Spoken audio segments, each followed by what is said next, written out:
There are moments in history that do not announce themselves. They do not send invitations. They do not ask for your permission. They simply arrive, inevitable, irreversible, and precisely on schedule. We are inside one of those moments right now. And the sky above us has been writing this story in fire for centuries. What you are about to hear is not speculation. It is not opinion. It is a cosmic briefing, a precise, methodical reading of the planetary record as it intersects with the most volatile geopolitical architecture on this planet. If you have been feeling a low-frequency unease beneath the surface of daily life, a tension you cannot name, a sense that something enormous is shifting just beyond your field of vision, you are not imagining it. You are reading the frequency correctly. The question is, do you understand what it means? Let us begin. Dawn on the 20th of February, 2026. Something happened in the heavens that has not occurred in the lifetimes of most people alive on this earth. Saturn and Neptune formed an exact conjunction. Two of the most cosmically consequential planets in the traditional hierarchy aligned at 0 degrees Aries, the absolute 0 point of the zodiac wheel. The first degree, the Genesis degree, the degree that ancient systems encoded as the ignition point of new world cycles. To understand what this means, you must understand what these two planetary forces represent, not in the diluted, greeting card version of astrology, but in the original, pre-modern cosmological framework from which modern astrology is a pale shadow. Saturn is the architect. Saturn is limitation, form, boundary, and structure. Saturn is the law, not the laws written by men, but the deeper law of consequence. The law that says every empire built on sand will eventually meet water. Saturn does not destroy. Saturn reveals the weakness that was always there. Saturn is the force behind institutional permanence, financial order, military hierarchy, and the scaffolding of the state itself. Neptune is the dissolver. Neptune is the ocean beneath all shores. Neptune is ideology, illusion, collective dreaming, the invisible current that moves through populations without their awareness. Neptune is what makes a nation believe it is invincible. Neptune is also what makes that belief shatter. Neptune rules oil. Neptune rules water. Neptune rules the veins beneath the earth through which energy flows. Neptune rules the narrative, the story that a civilization tells about itself to justify its existence. When Saturn and Neptune conjoin, the architect meets the dissolver. What has been constructed with great confidence begins to encounter the invisible erosion that has been happening beneath the surface. This is not sudden collapse. This is the moment when what was always crumbling becomes visible. The last time Saturn and Neptune aligned in this way, the Berlin Wall fell. Apartheid began its final collapse. The Soviet Union, the most heavily armored ideological structure of the 20th century, began to simply, in your 1857, dissolve not from military defeat. You only be called some purples, shivering with a darnest pains into the show. From the weight of a lie that the cosmos had finally decided to expose. Do not take that historical precedent lightly. The cycles do not repeat identically, but they rhyme with devastating precision. Now, and this is where the briefing becomes specific. The conjunction on February 20th did not occur in isolation. It did not happen in a quiet corner of the solar system. It happened as the planet Uranus was simultaneously forming exact hard angles, squares, and oppositions to the charts of three of the most geopolitically combustible nations currently in proximity to one another: the United States, Israel, Iran. I want you to understand what Uranus does when it activates a national chart at this magnitude. Uranus is the awakener. Uranus is electricity. Uranus is the sudden, irreversible event. When Uranus moves across a sensitive degree in a nation's foundational chart, it does not whisper, it detonates. Policy decisions that would normally take years of deliberation happen overnight. Leadership structures that appeared monolithic fracture without warning. The public, the mass, suddenly moves, suddenly speaks, suddenly acts in ways that analysts cannot predict because Uranus operates outside the models that analysts use. The chart under discussion, one anchored to a revolutionary moment that reshaped the modern governance of a nation in the Middle East, contains a moon at a degree that Uranus is now directly opposing. In traditional mundane astrology, the astrology of nations, not individuals, the moon in a national chart represents the people, the civilian population, the collective emotional body of the citizenry. Uranus in opposition to that moon does not represent a political disagreement. It represents a rupture between governing power and the will of the people so severe that the existing structure cannot absorb it without transformation. The word transformation is too gentle. The word is pressure. Enormous, geological level pressure. The kind that either creates a new structure or shatters the old one entirely. Simultaneously. And this is the part that should make you pause. When analysts examine the charts of the United States, Israel, and Iran as a triangulated system, a pattern emerges that appears with a frequency that cannot be attributed to chance. The same planetary degrees reappear across all three charts in a geometric network. Uranus forms tense angular relationships, what classical astrology calls malefic squares, with the Mars placements in each of these national charts. Mars, in this framework, is not merely aggression. Mars is will. Mars is the decision to act. Mars is the military command, the surgical strike, the crossing of a threshold from which there is no return. When Uranus activates Mars across multiple interconnected national charts simultaneously, the archetypal message is clear. Multiple actors are approaching a decision point. Multiple systems are experiencing the internal pressure to act, to move, to commit. And because Uranus operates through the mechanism of surprise, the timing cannot be fully predicted. Only the window can be identified. That window is now. It has been open since late January. It will reach maximum intensity through March and into early April. In late February, Mars, the planet of decisive action, moved into a chart sector that ancient astrologers designated as the house of conflict, negotiation under pressure, and open warfare. When this movement occurred, the resulting planetary geometry formed a T-square. A T-square, for those unfamiliar, is one of the most tension-laden configurations in astrological architecture. It is 3 points of a square connected at a 90-degree angle, creating a pressure system that demands release. In a national chart under Uranian influence, that release takes the form of a decisive event. The T-square involving Mars, Uranus, and the Saturn-Neptune conjunction in these interconnected charts describes a situation in which the pressure for action has built past the point of diplomatic management. It describes decision-makers operating under a compressed timeline. It describes the kind of geopolitical environment in which an event no one publicly announced was being planned suddenly occurs, and in retrospect, the planetary record shows it was always coming. This is not fear-mongering. This is forensic astrology. This is what the record looks like. Now let us speak about energy, because the Saturn-Neptune conjunction at 0 degrees Aries is not only a geopolitical signature. In the deepest layer of its symbolism, Neptune rules the Earth's energy arteries, the oil fields, the shipping lanes, the pipelines, the choke points through which the global economy's lifeblood moves, the Strait of Hormuz, the Persian Gulf, the Red Sea corridors.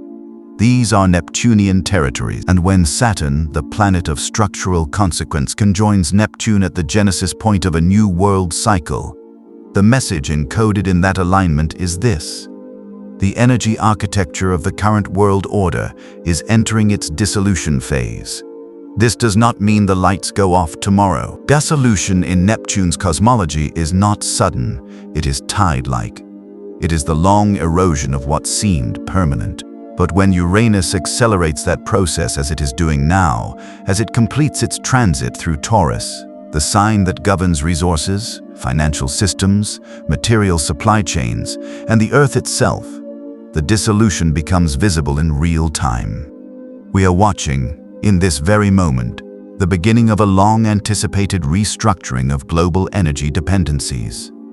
The countries that have built their power on the control of energy flow are experiencing the first tremors of a framework that is beginning to shift beneath them. This is not political analysis. This is the cosmological record being read forward. In early April, a pivotal secondary transition occurs.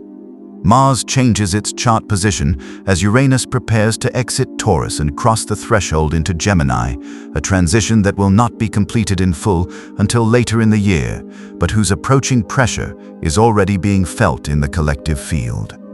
This Uranus ingress into Gemini is of profound historical significance. The last time Uranus was in Gemini, the world was being rebuilt from the rubble of the Second World War. Communication systems were being redesigned. Information architectures that would define the second half of the 20th century were being laid. Gemini rules networks. Gemini rules the flow of information. Gemini rules trade routes, not just physical, but intellectual. The networks through which ideas, money, propaganda, intelligence, and decisions move between nations. Uranus entering Gemini signals the arrival of a period during which those networks are subject to radical, irreversible disruption and redesign. The Internet, as you understand it, will not emerge unchanged from this transit. Global financial communication networks will be redesigned under pressure, not through planning, but through crisis-driven necessity. Uranian. The relationships between nations that were built on shared communication infrastructure are going to fracture and reform along new lines. This is the backdrop. This is the cosmological context inside which the Saturn-Neptune conjunction and the current Uranian activations of national charts must be understood. These are not isolated events. They are chapters in a larger document, a document that the sky has been composing for centuries and is now delivering. There is a principle in traditional cosmological frameworks, one that appears across Babylonian, Hellenistic, Persian, and later Arabic astrological traditions, that certain planetary conjunctions function as what they called a Great Mutation. A point in time when the accumulated weight of multiple major cycles converges and produces a fundamental shift in world order. Not a political shift, not a military shift, a civilizational shift. The Saturn-Neptune conjunction at 0 Aries, occurring simultaneously with Uranus at maximum activation across these geopolitical charts, occurring as Uranus prepares its ingress into Gemini. This is not a minor transit. This is a Great Mutation signature. This is the kind of cosmological marker that historians, looking backward from 50 years in the future, will point to as the moment when the world that was began to give way to the world that is. You are living inside that moment. You are breathing that air. You are making decisions, personal, professional, financial, relational, inside the field of that transition. The question is not whether this transition is happening. The question is whether you are navigating it with awareness or being swept inside it without a map. Let us speak about what comes next, not as prophecy, but as the logical extension of the planetary record. The weeks surrounding the exact Saturn-Neptune conjunction have already produced a cascade of secondary triggers. Solar arcs and progressed chart movements in the national charts of the relevant nations have been activating within 1 degree of exactitude, a margin that, in traditional mundane astrology, constitutes a live transit with active consequence. The period from late February through late March is what classical astrologers would call the orb of total effect. The peak was exact on February 20th. The reverberation, the aftershock wave, extends through early April. This means we are currently inside the active zone of maximum consequence. Events that occur during this window carry the symbolic weight and historical permanence of the conjunction that triggered them. Early April brings the Mars repositioning. When Mars exits the conflict and negotiation sector of these charts and moves toward the area governed by resources and economic consequence, the energy of confrontation does not dissipate, it transforms.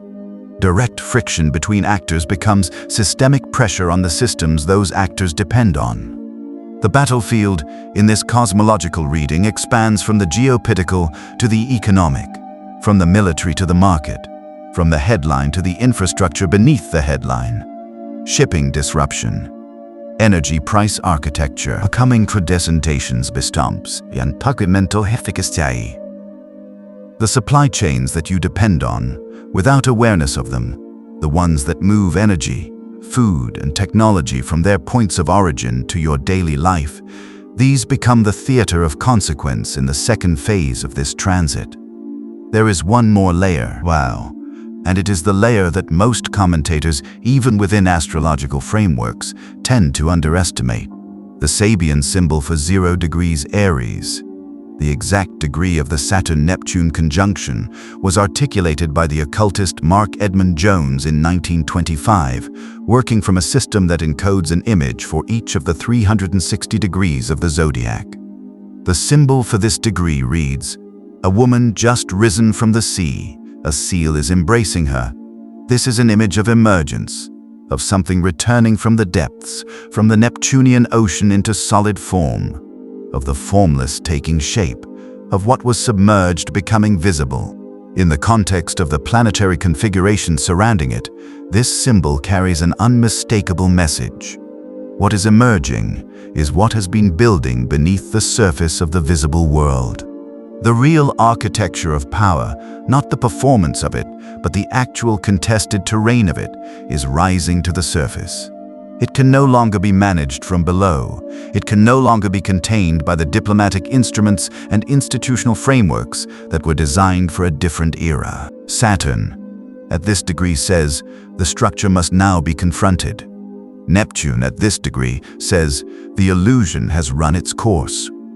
And Uranus, activating the charts of the key players in this drama, says the confrontation will not be managed on anyone's preferred timeline. The core message of this cosmic briefing, the thing that the planetary record, read with rigor and without sentimentality, delivers at this moment in history, is this: we are not in a period of geopolitical turbulence that will resolve back to normalcy. We are in a period of structural dissolution and structural emergence. The Saturn-Neptune conjunction marks the end phase of systems that were born in the period after the last such conjunction in 1989. Everything that was built in that era, the post-Cold War order, the global energy dependency architecture, the communication and financial networks of the connected world, is now being subjected to the pressure of the dissolver meeting the architect at the first degree of cosmic fire. This is not pessimism. The ancient framework does not read this as destruction. It reads this as the necessary precondition for what comes next. Every great mutation in the historical record was, in real time, catastrophic and disorienting to the people living through it. And every great mutation in retrospect was the birth canal for a new organization of human civilization. You are in that canal right now. The geopolitical tensions between the United States, Israel, and Iran, and the broader energy and economic systems they represent, are not the cause of this transition. They are its symptoms. They are the form the transition is taking at this particular intersection of human history and cosmic cycle. The planets do not cause events. They reflect the timing of processes that are inherent in the fabric of historical development. The sky is a clock, and that clock is telling you, with extraordinary precision, that the alarm is ringing. What you do with that information, that is yours to determine.